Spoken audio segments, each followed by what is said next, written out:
Buenos días, bienvenidos a Entrevista Venevisión. Soy Ibrahim López Piñero y en este espacio vamos a analizar temas de interés nacional e internacional. Hoy en estudio nos acompaña Jesús Santander, diputado a la Asamblea Nacional por el partido Podemos. Bienvenido, diputado. Bueno, muchísimas gracias, Ibrahim, para ti y para todas las usuarias y usuarios que nos sintonizan en Venevisión. El pasado 20 de diciembre el presidente de la República, Nicolás Maduro, mencionó por primera vez que iba a proponer una reforma constitucional. Hay algunos analistas que señalan que este tipo de reformas, que las reformas en general deben ser producto de un gran consenso nacional como el que ocurrió en 1999. En su opinión, ¿existe ahorita ese consenso nacional para una reforma constitucional? Sí, efectivamente, Ibrahim y usuarios, hay un consenso nacional. De hecho, el presidente Nicolás Maduro, en lo que fue su presentación del mensaje anual a la nación, anunciaba la conformación de lo que es esta comisión que va a llevar adelante las riendas del arranque o motorizar lo que es la reforma constitucional. Allí, por supuesto, lo preside un constituyente del año 1999, defensor de los derechos humanos y corredactor del tema de los derechos humanos dentro de la Constitución de la República Bolivariana de Venezuela, que es el fiscal, hoy fiscal general de la República, Tere William Saab. Pero adicionalmente esa comisión lo conforma el doctor Germán Escarrá, diputado a la Asamblea Nacional, doctor en Derecho Constitucional, que tiene amplio conocimiento y también fue constituyente del año 1999. También lo conforma la diputada Cilia Flores de Maduro, primera dama de Venezuela, abogada reconocida, fue presidenta de la Asamblea Nacional cuando el comandante Hugo Rafael Chávez Frías, y la vicepresidenta ejecutiva, la doctora Delcy Rodríguez. Es decir, se abre el compás de lo que va a ser esta comisión, que va a desarrollar y a motorizar todo lo que es la reforma constitucional y, por supuesto, incluye a todos y cada uno de los sectores de la población, como lo anunciaba el presidente Nicolás Maduro. Recordemos que tenemos una constitución que ya tiene 25 años de edad, una constitución que viene prácticamente del siglo pasado, porque fue aprobada en el año 99, es decir, en el siglo XX, ya estamos en el siglo XXI, tenemos una evolución dentro de Venezuela y dentro del mundo que nos permite hoy ver hacia adelante, ver hacia el futuro, en el presente, con una constitución que va a cumplir todo lo que son los avances que hemos tenido en este siglo XXI y sobre todo los avances desde el punto de vista democrático, participativo.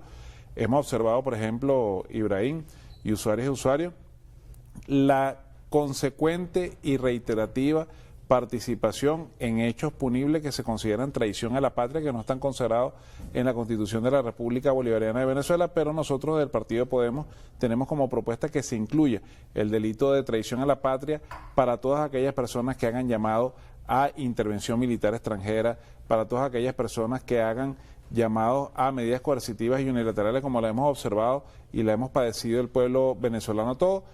Ese delito esté consagrado y estipulado directamente en la Constitución de la República Bolivariana de Venezuela. Esa, digamos, es la principal propuesta que tenemos nosotros como organización política. ¿Qué otras propuestas tiene el partido Podemos para esta reforma constitucional? Sí, nosotros tenemos un modelo de desarrollo económico y social bien importante que se ha venido materializando en el transcurrir de la Revolución Bolivariana, a sabiendas de que, bueno, tenemos unos acontecimientos como las medidas coercitivas y unilaterales, la guerra económica aplicada contra el país, que ha hecho un renacer de nuestra economía, nos ha hecho más fuertes desde el punto de vista interno, con la participación del sector empresarial que ha creído y apuesta por Venezuela, de las trabajadoras y trabajadores de Venezuela, del gobierno y del Ejecutivo, brindando todas las garantías legales, constitucionales, para poderle garantizar a aquella persona que esté invirtiendo sus recursos, bien sean nacionales o extranjeros, en Venezuela, sean respetados, y tenemos, digamos, una nueva economía que se ha forjado y se ha bregado, como dice el presidente, desde las entrañas y el padecimiento del mismo pueblo venezolano. Hoy sabemos que cada divisa que entra al país nos las hemos bregado y nos ha costado muchísimo ganarlas. Y por supuesto, esta nueva economía, que ya no depende del petróleo, que ya no depende de lo que es la venta de los hidrocarburos como tal, esta nueva economía forjada por el talento propio del pueblo venezolano debe estar reflejada en la Constitución de la República Bolivariana. Los primeros días del mes de enero, el presidente de la República publicó un video en su canal oficial de Telegram. En ese video, el presidente Nicolás Maduro hablaba de una transformación político-territorial y la instauración de un Estado comunal. ¿Qué es un Estado comunal y cómo sería esa reorganización político-territorial? Fíjate que hay un temor en determinados sectores de la población en relación al tema de las parroquias.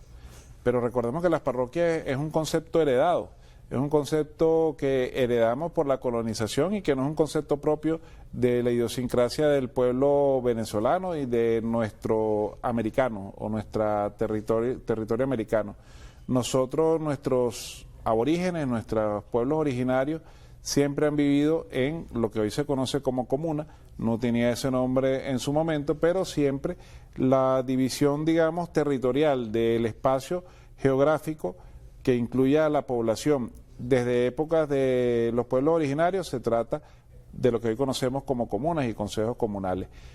Nosotros que estamos impulsando, gracias a las políticas que nos ha dejado nuestro comandante eterno Hugo Rafael Chávez Frías y que ha seguido impulsando como si fuese y defendiendo como si fuese su vida el presidente Nicolás Maduro, a las comunidades y a los consejos comunales. No debemos tenerle temor como poder constituido, te lo digo, o sea, yo soy diputado de la Asamblea Nacional, nosotros somos un poder de los poderes constituidos en la Constitución de la República Bolivariana de Venezuela, pero nunca nosotros debemos tenerle miedo a la expresión del pueblo. El pueblo se está expresando a través de las comunas, los consejos comunales. Hay 5.290 circuitos comunales que se están desarrollando en el país y que están recibiendo y están presentando dónde deben ir dirigidos o direccionados los recursos del Estado para poder hacerse sus obras, que esos son uno de los procesos electorales que arrancan el 2 de febrero, son 6 procesos electorales comunales de proyectos que van dirigidos en los circuitos, en los 5.200 y tantos circuitos comunales para que las comunas, consejos comunales elijan cuáles son los proyectos que ellos van a aprobar. Adicionalmente, el presidente Nicolás Maduro ha llamado a la juventud para que también se incorpore en los proyectos comunales o en las solicitudes que hacen los consejos comunales y las comunas de los circuitos comunales, la juventud tenga también la participación en su propio proyecto. Ya hablaríamos entonces de una quinta elección. Y la sexta elección tendría que ver con la misión Viva Venezuela, mi patria querida, que es la cultura. Los cultores y cultoras también tendrían un proyecto. Es decir, serían 4 elecciones trimestrales para la elección del proyecto de cada circuito comunal, una elección comunal para la juventud y una elección comunal para la cultura, para que las cultoras y cultores también tengan la posibilidad de tener su proyecto aprobado en los circuitos comunales del país. Diputado, usted hablaba que hay un sector de la población que tiene cierto temor. Actualmente, de acuerdo a la Constitución de la República Bolivariana de Venezuela, la Constitución Política Territorial del Estado es Estado, municipio, parroquia. ¿Desaparecerían, coexistirían? ¿Qué es lo que está planteado en esta reforma? Sí, fíjate que en la reforma está planteado todo, pero a la vez no está planteado, digamos, nada en concreto como tal. ¿Por qué? Porque precisamente el presidente Nicolás Maduro ha conformado lo que es esta comisión presidencial para el proceso de la reforma constitucional. Esa comisión presidencial es la que va a sentar las primeras bases para que la población venezolana, todos los sectores de la población venezolana tengan su participación. Hay quienes apoyamos a las comunas y los consejos comunales, por ejemplo, nosotros como organización política, como Partido Podemos y Hidalgo Bolívar, que es su presidente, nos ha inculcado que debemos irnos hacia las comunas y los consejos comunales y los circuitos comunales, y hay organizaciones políticas que no están de acuerdo con eso. Entonces, eso se va a debatir en la Constitución o en la reforma constitucional que se está planteando. No hay nada escrito. Hay propuestas que estamos haciendo los sectores. Una de las propuestas la hacemos nosotros como Podemos, es primero incluir el delito de traición a la patria en la Constitución de la República Bolivariana de Venezuela en la reforma, y estamos proponiendo las comunas y los consejos comunales como una nueva forma político-administrativa dentro del Estado venezolano. Pero bueno, eso depende de lo que se decida en lo que va a ser las cabezas pensantes y los corredactores de lo que va a ser esta reforma constitucional. Pero adicionalmente hay algo muy importante, que es que el pueblo es el que decide si eso prospera o no prospera, porque va a haber una elección para aprobar lo que sería todas estas reformas que se están aplicando dentro de la Constitución de la República Bolivariana de Venezuela. Usted indica que todavía nada está escrito, aunque hay ciertos planteamientos. Hay propuestas de todo el país. Hay algunos analistas que apuntan o que dicen que esta reforma constitucional apunta hacia establecer un sistema de elecciones de segundo grado. ¿Se ha conversado de eso en algún momento en la Asamblea Nacional? Se ha conversado de todo. Inclusive hay personas que hablan de que el matrimonio debería ser entre personas y no discriminar entre el sexo. La Iglesia, por supuesto, la Iglesia Católica Apostólica Romana, tanto en el 99 como en esta oportunidad se están, pronunciando en contra de que el matrimonio no sea un matrimonio igualitario. Es decir, hay discusiones y debates en todas las aristas del país. Por ejemplo, yo estoy de acuerdo y el Partido Podemos, con incluir el delito de traición a la patria para aquellas personas que pidan medidas coercitivas unilaterales, pero estoy seguro que los sectores extremistas, que también son venezolanos y que van a tener voz y voto en la reforma constitucional, dirán, no queremos que nos incluyan allí. Hay propuestas de todo tipo, todas las propuestas deben ser escuchadas, evaluadas y por supuesto el pueblo es el que decide. En su opinión, ¿qué deudas le quedan a la Asamblea Nacional del pasado periodo legislativo? Eso me lo responde, por favor, al regreso del corte comercial. Nosotros vamos a hacer una muy breve pausa, ya venimos con más de Entrevista a Venevisión.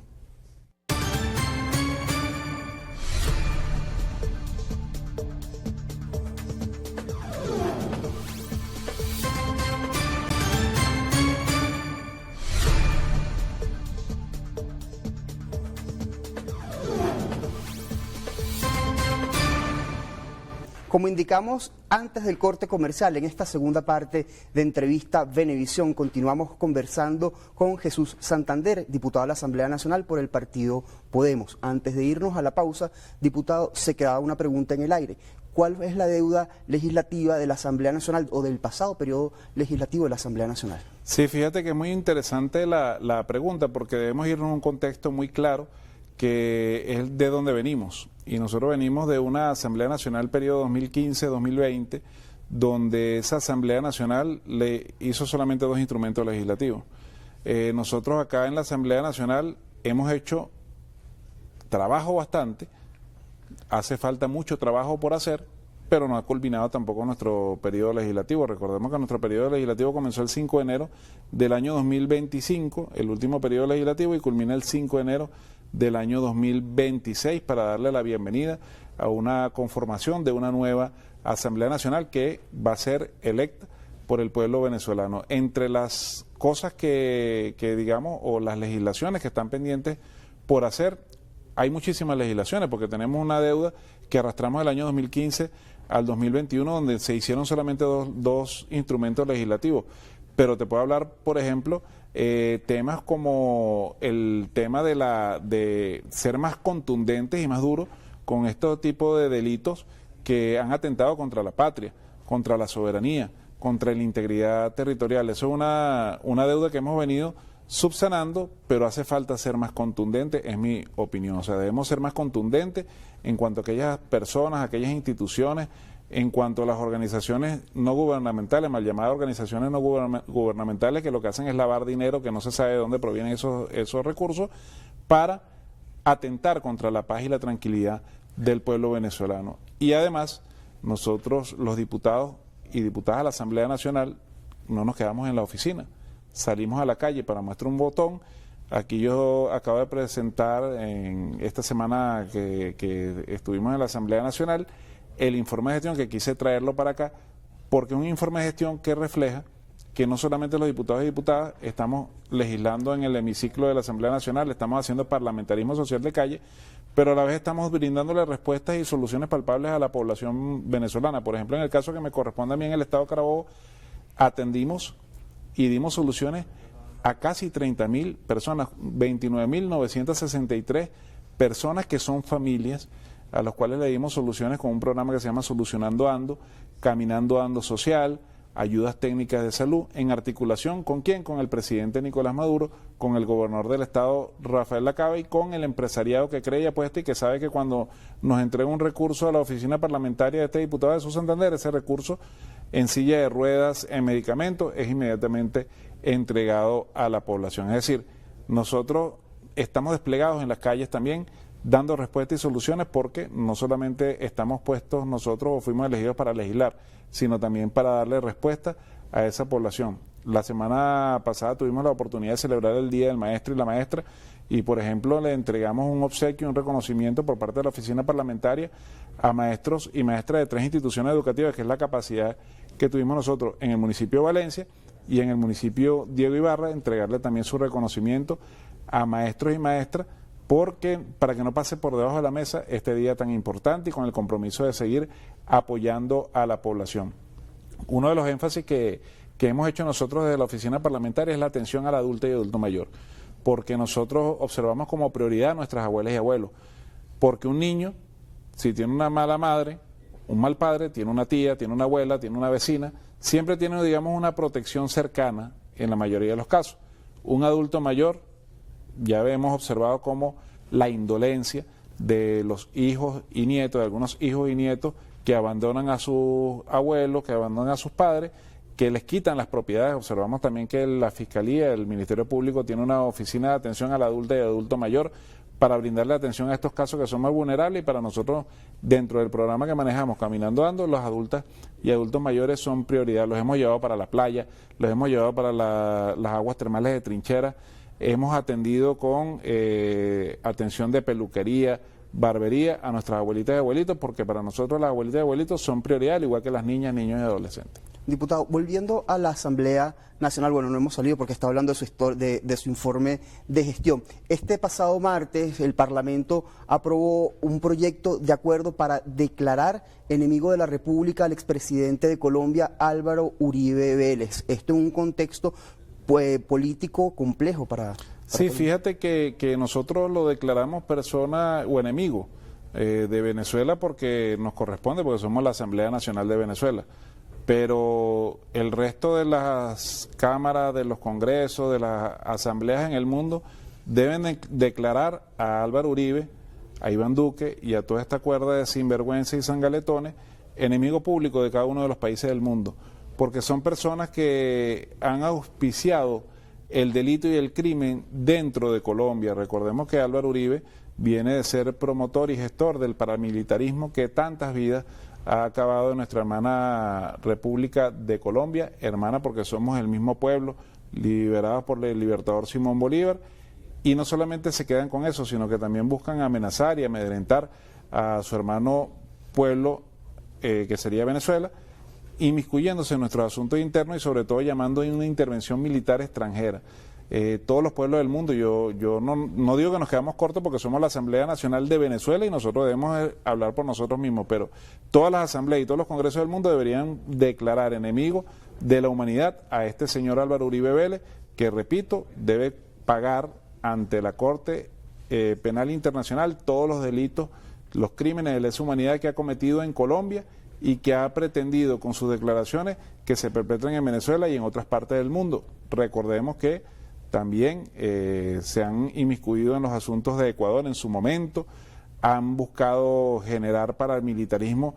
Acá mismo en Venezuela también ingresaron paramilitares para atentar contra el comandante presidente Hugo Rafael Chávez Frías y han tratado de penetrar paramilitares o han intentado ingresar paramilitares para atentar contra nuestro presidente Nicolás Maduro. Venezuela ha sido sede de los diálogos de paz entre la guerrilla Ejército de Liberación Nacional de Colombia y el gobierno colombiano. También ha sido mediador. Ese diálogo se rompió. Hay una situación bien compleja en el Catatumbo. Hay un estado de conmoción en nuestro hermana República de Colombia, específicamente en el Catatumbo. Allí estamos nosotros recibiendo a esa población que ha sido desplazada por esta violencia, y siempre Colombia ha contado con Venezuela para lo que ha sido el diálogo permanente por su paz. Recordemos que la paz de Colombia es la paz de Venezuela y la paz de todo el continente.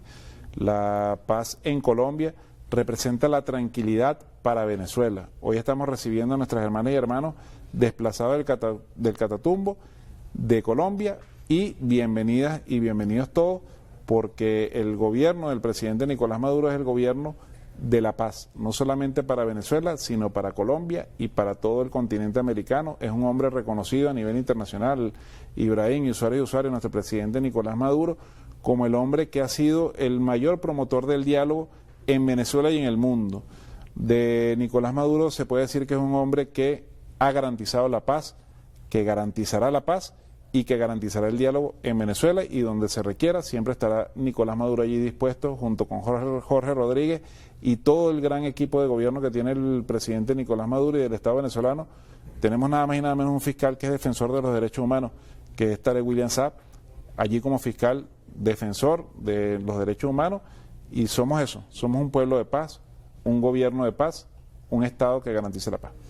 En otro tema, ¿cómo proyecta el año 2025 en materia política? Va a ser un año bastante movido aparentemente. Sí, tenemos ya, adicional a las elecciones que te comenté del Poder Comunal, tenemos elecciones que son las establecidas en la Constitución, que ya vencieron sus periodos, están por vencerse sus periodos, como lo son las elecciones a gobernadores, consejos legislativos, a alcaldes, alcaldesas, consejos municipales y a diputadas y diputados a la Asamblea Nacional. Arrancando la entrevista te dije que el periodo nuestro legislativo de los diputados y diputadas de la Asamblea Nacional culmina el 5 de enero del año 2026 y ese día le corresponde juramentarse a un nuevo poder legislativo que va a ser electo en elecciones directas, secretas, acá en Venezuela por el único órgano habilitado, que es el Consejo Nacional Electoral, que es el poder electoral de Venezuela, donde el pueblo va a decir quiénes van a ser sus diputadas y diputados, pero también el pueblo va a decidir quiénes van a ser sus gobernadores, gobernadoras, sus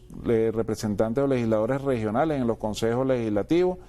Hay una elección importantísima, que es la elección, y lo anunció el presidente Nicolás Maduro, de la Guayana Esequiba, nuestro territorio, haciendo soberanía en nuestro territorio de la Guayana Esequiba. Allí vamos a tener la elección de gobernadora o gobernador del territorio de la Guayana Esequiba, del estado de la Guayana Esequiba, que es un estado que nos dimos nosotros en referéndum, que nos dimos nosotros con la ley orgánica para la defensa de la Guayana Esequiba, y que estamos haciendo cumplir con este proceso electoral que se avecina conjuntamente con la de los gobernadores y gobernadoras de los otros 23 estados del país. Diputado, muy brevemente, porque ya se nos acabó el tiempo, hay un sector de la oposición que llamó a no participar en estos procesos electorales que están previstos para este año. Su opinión muy sucinta al respecto. Sí, es un sector muy minoritario. De hecho, los sectores extremistas que están en ese sector minoritario que quieren participar, por ejemplo, te hablo del caso del alcalde encargado de Maracaibo y los concejales de Maracaibo, quieren participar y se desligaron de ese comunicado del partido que están usurpando ellos, Primero Justicia, que no les compete a ellos. Sin embargo, Juan Pablo Guanipa sacó ese comunicado, pero la mayoría de los gobernadores de la oposición, los alcaldes de la oposición, los concejales, legisladores de la oposición van a querer participar en sus procesos electorales, y bueno, esta es la democracia, y siempre y cuando cumplan con los requisitos legales establecidos y la Constitución, van a tener su participación en los procesos electorales, y bueno, si ganan, ganarán, y si pierden, perderán, y deben reconocer los resultados electorales. Gracias por habernos acompañado, diputado. Gracias, Ibrahim. Jesús Santander, diputado a la Asamblea Nacional por el partido Podemos. A ustedes, gracias por su atención. Será hasta una próxima emisión de Entrevistas Venevisión. Luego del corte comercial, continúen bien informados con Noticias Venevisión.